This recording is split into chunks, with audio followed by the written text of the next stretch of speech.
సామాన్యంగా నడుము నొప్పి రాగానే నాకు డిస్క్ ప్రాబ్లం వచ్చింది అని చాలామంది ఫిక్స్ అయిపోతూ ఉంటారు. కానీ మీకు ఒక ఫ్యాక్ట్ తెలుసా? ఎంఆర్ఐలో డిస్క్ బల్జ్ ఉన్నా కానీ చాలామందికి అసలు నొప్పి అనేదే ఉండదు. మీకు పొద్దున్నే లేచిన వెంటనే నడుము స్టిఫ్గా ఉంటుందా, బిగుసుకుపోయినట్టు ఉంటుందా, లేదా బరువులు ఎత్తినప్పుడు సడన్గా ఒక సౌండ్ లాంటిది వచ్చి నేను ఇంకా నడవలేనేమో అని భయమేసేస్తాందా? మీకు ఇలాంటి నొప్పి కేవలం నడులోనే ఉందా, లేదా మీకు కాలు వరకు వెళ్తాందా? చాలామందికి ఒక డైలమా ఏంటంటే ఎంఆర్ఐలో డిస్క్ బల్జ్ అని వచ్చింది, కానీ ఆపరేషన్ లేకుండా ఇది తగ్గుతుందా? మీరు కూడా నడుము నొప్పి ఉందంటే డిస్క్ ప్రాబ్లమే ఉంటుంది అని అనుకుంటున్నారా? అయితే మీరు పెద్ద అపోహలో ఉన్నారు.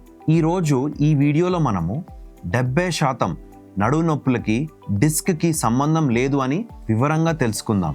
ఈ వీడియోని మీరు చివరి వరకు చూసినట్టయితే మసిల్ నొప్పికి, జాయింట్ నొప్పికి మరియు నరాల నొప్పికి డిఫరెన్స్ ఏంటో మీకే అర్థమైపోతుంది. ఎంఆర్ఐ రిపోర్ట్ చూసి భయపడిపోవాల్సిన అవసరం లేదు అని మీకే నమ్మకం వస్తుంది. సర్జరీ లేకుండానే నడుము నొప్పిని ఎలా తగ్గించుకోవచ్చో ఈ వీడియోలో మీరు తప్పకుండా తెలుసుకుంటారు. హాయ్, నా పేరు డాక్టర్ రవీష్. నేను ఒక సీనియర్ న్యూరో సర్జన్. అలాగే brain, spine and health tips గురించి సింప్లిఫైడ్గా వీడియోస్ తయారు చేస్తూ ఉంటాను. మన స్పైన్ హెల్త్ గురించి నిజాలు తెలుసుకోవాలంటే వెంటనే మా ఛానల్ని సబ్స్క్రైబ్ చేయండి.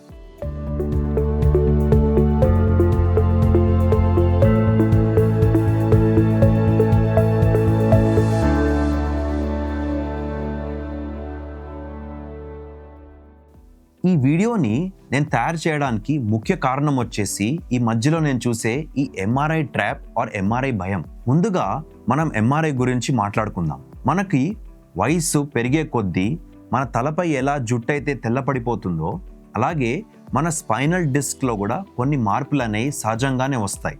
దీన్ని మనము డీజెనరేటివ్ చేంజెస్ అంటాం. ఇదొక న్యాచురల్ ప్రాసెస్. మనము రీసెర్చ్ ప్రకారంగా, స్టడీస్ ప్రకారంగా చూసినట్టయితే 30 ఏళ్ళు దాటిన మనిషిలో ఎవరికైనా ఎంఆర్ఐ చేసినప్పుడు 30% to 40% మందికి ఇలాంటి డిస్క్ బల్జెస్ అనేవి ఉంటాయి. కానీ ఈ మధ్యకాలంలో ప్రాబ్లం ఏంటంటే నడుము నొప్పి రాగానే మనందరము డైరెక్ట్గా స్కాన్ సెంటర్స్కి వెళ్ళిపోయి ఇలాంటి ఎంఆర్ఐలు చేంజ్ చేసుకుంటున్నాం. అలాగే ఇలాంటి ఎంఆర్ఐలో డిస్క్ బల్జ్ అనగానే ఆ నడుము నొప్పి కాస్త ఎక్కువ అయిపోయినట్టు ఫీల్ అయిపోయి భయపడిపోతూ ఉంటాం. సో ఫస్ట్ థింగ్ మీరు చేయాల్సింది ఏంటంటే ఈ ఎంఆర్ఐ రిపోర్ట్లో L4, L5, L5S1 disc bulge ఉందనగానే భయపడిపోవడం ఆపండి. మీ నొప్పికి అసలు కారణం ఏంటో కరెక్ట్గా డయాగ్నోస్ చేసుకోండి. నడుము నొప్పి అనేది అనేక కారణాల వల్ల రావచ్చు. అయితే మనం ఈ నడుము నొప్పిలో చూసే ముఖ్య కారణాల్లో నెంబర్ 1 రీజన్ వచ్చేసి muscle strain or ligament strain. నడుము నొప్పికి 80 నుంచి 90% రీజన్ మసిల్ స్ట్రెయినే ఉంటుంది. మన మసిల్స్ అనేవి మన స్పైనల్ కార్డ్ చుట్టూ ఉండే ఒక కేబుల్స్ లాంటివి. ఈ కేబుల్స్ అనేవి ఈ బోన్స్, ఈ డిస్క్స్ని ఒక సపోర్ట్ సిస్టమ్ లాంటివి. ఓవర్ వర్క్ చేసినప్పుడు లేదా లాంగ్ పోస్చర్లో ఎక్కువసేపు కూర్చున్నప్పుడు ఈ మసిల్స్ అనేవి స్పాజమ్స్లోకి వెళ్తాయి, అంటే బిగుసుకుపోతాయి. ఇది కేవలం నడుము దగ్గరే నొప్పిలాగా ఉంటుంది. రెస్ట్ తీసుకుంటే తగ్గిపోతుంది. దీనికి సర్జరీ అనేది అస్సలు అవసరం లేదు. చాలాసార్లు కేవలం పోస్చర్ కరెక్షన్తోనే ఈ ప్రాబ్లం అనేది ఆటోమేటిక్గా సాల్వ్ అయిపోతుంది. నెంబర్ 2 కామన్ ప్రాబ్లం మనం చూసినట్టయితే ఇక్కడ ఉండే ఫేసెట్ జాయింట్స్లో ఉండే ప్రాబ్లమ్స్. ఇక్కడ మీరు చూసినట్టయితే మన నడుములో చిన్న జాయింట్స్ ఉంటాయి. దీన్ని మనం ఫేసెట్ జాయింట్స్ అంటాం. ఏ కారణం వల్లైనా ఈ ఫేసెట్ జాయింట్స్లో గనక వాపు వస్తే ఆటోమేటిక్గా ఈ నడుము నొప్పి అనేది వస్తుంది. చాలాసార్లు ఈ ఫేసెట్ జాయింట్ ప్రాబ్లమ్స్ అనేవి డిస్క్ ప్రాబ్లం లాగానే అనిపిస్తాయి, కానీ దీనికి ట్రీట్మెంట్ ఆప్షన్స్ అనేవి కంప్లీట్గా డిఫరెంట్ ఉంటాయి. థర్డ్ మోస్ట్ కామన్ రీజన్ వచ్చేసి SI జాయింట్ పెయిన్. చాలాసార్లు నొప్పి నడుములో ఉండకుండా హిప్ జాయింట్లో ఉంటుంది. దీన్ని మనము సేక్రో ఇలియాక్ జాయింట్ పెయిన్ అంటాం. ఇది లూజ్ అయినా లేదా మనకి టైట్ అయినా ఆటోమేటిక్గా షియాటిక్ పెయిన్ లాగే అనిపిస్తుంది. చాలాసార్లు చాలా పేషెంట్స్లో మనం చూసేది ఏంటంటే ఈ SI జాయింట్ పెయిన్లో కూడా పేషెంట్స్కి నడుము నొప్పితో పాటు కాళ్ళల్లో కూడా కొంచెం రేడియేటింగ్ పెయిన్ లాగా వస్తూ ఉంటుంది. మనం ఈ ప్రాబ్లం అనేది ఇండియన్ లేడీస్లో చాలా కామన్గా చూస్తూ ఉంటాం. ఎస్పెషలీ ప్రెగ్నెన్సీ తర్వాత ఎక్కువగా చూస్తూ ఉంటాం. అండ్ ఫైనల్గా నడుము నొప్పికి మీరు అనుకున్నట్టు డిస్క్ ప్రాబ్లం కూడా ఒక ప్రాబ్లమే. కానీ రియల్ డిస్క్ ప్రాబ్లం అనేది ఎప్పుడు అంటాం? ఎప్పుడైతే ఈ డిస్క్ బల్జ్ అనేది మనకి నెక్స్ట్ స్టేజెస్లోకి వెళ్ళిపోయి మనకి ఈ డిస్క్లో ఉండే జెల్లీ అనేది బయటికి వచ్చేసి నరాన్ని ఒత్తుకుంటా ఉన్నప్పుడు యాక్చువల్ డిస్క్ ప్రాబ్లంగా గుర్తిస్తాం. దీంట్లో మీరు సిమ్టమ్స్ చూసినట్టయితే నడుము నొప్పితో పాటు కాళ్ళల్లో ఎలక్ట్రిక్ షాక్ లాంటి పెయిన్ వస్తుంది. దాన్నే మనం షయాటికా పెయిన్ అంటాం. కాళ్ళల్లో numbness, pins and needle sensation, సూదులు గుచ్చినట్టు లేదా తిమ్మిరులు రావడం చూస్తూ ఉంటాం.